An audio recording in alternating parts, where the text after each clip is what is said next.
AP రాజకీయాల్లో కీలక పరిణామాలు చోటు చేసుకుంటూ ఉన్నాయి.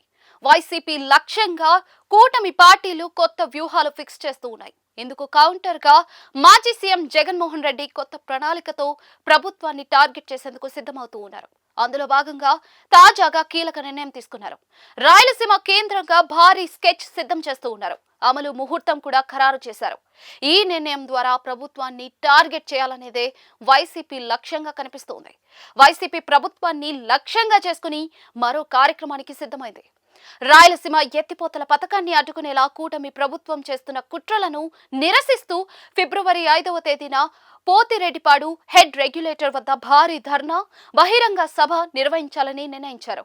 ఈ మేరకు ఉమ్మడి కర్నూలు జిల్లా వైసీపీ నేతలతో కీలక సమావేశం నిర్వహించారు. రాయలసీమ దేశంలోనే అత్యంత వెనుకబడిన ప్రాంతమని పేర్కొన్నారు. సీమ ప్రజల సాగు, త్రాగునీటి అవసరాల కోసం శ్రీశైలం ప్రాజెక్టు ద్వారా వెనుక నుండి నీటిని తరలించే ఏర్పాట్లు చేశారని మాజీ ఆర్థిక మంత్రి బుగ్గన వెల్లడించారు. పోతిరెడ్డిపాడు హెడ్ రెగ్యులేటర్ ద్వారా సీమకు నీరు అందుతూ ఉండగా అదే సమయంలో తెలంగాణ ప్రభుత్వం తమ ప్రాంతానికి ప్రాజెక్టులు నిర్మించుకుంటోందని చెప్పారు. సీమకు తరలిస్తున్న నీటిని అడ్డుకునేలా తెలంగాణ సీఎం రేవంత్ రెడ్డితో చంద్రబాబు నాయుడు చీకటి ఒప్పందం కుదుర్చుకున్నారని తీవ్ర ఆరోపణలు చేశారు. ఈ ఒప్పందంపై ఏపీ మంత్రులు ఒక్కరు కూడా ప్రశ్నించకపోవడం దురదృష్టకరమని మండిపడ్డారు. ఇక గ్రేటర్ రాయలసీమ కోసం ఎత్తిపోతల పథకం సాధించే వరకు వైసీపీ పోరాటం కొనసాగుతుందని స్పష్టం చేశారు. ఈ పథకాన్ని నిలిపివేయాలన్న చంద్రబాబు నిర్ణయాన్ని తీవ్రంగా వ్యతిరేకిస్తూ ప్రజా ఉద్యమానికి సిద్ధమయ్యామని చెప్పారు.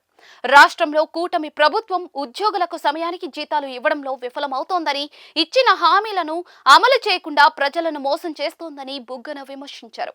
తిరుమల శ్రీవారి లడ్డూలో జంతువుల కొవ్వు కలిసిందంటూ చంద్రబాబు, పవన్ కళ్యాణ్ స్వయంగా ఆరోపణలు చేశారని, అయితే సిబిఐ విచారణలో అలాంటిదేమీ లేదని తేలిందని గుర్తు చేశారు.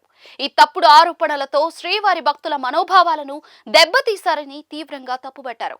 ఫిబ్రవరి 5న పోతిరెడ్డిపాడు హెడ్ రెగ్యులేటర్ వద్ద జరిగే ఈ నిరసన కార్యక్రమానికి అన్ని వర్గాల ప్రజలు, గ్రేటర్ రాయలసీమ వాసులంతా కూడా సంపూర్ణ మద్దతు ఇవ్వాలని బుగ్గన కోరారు.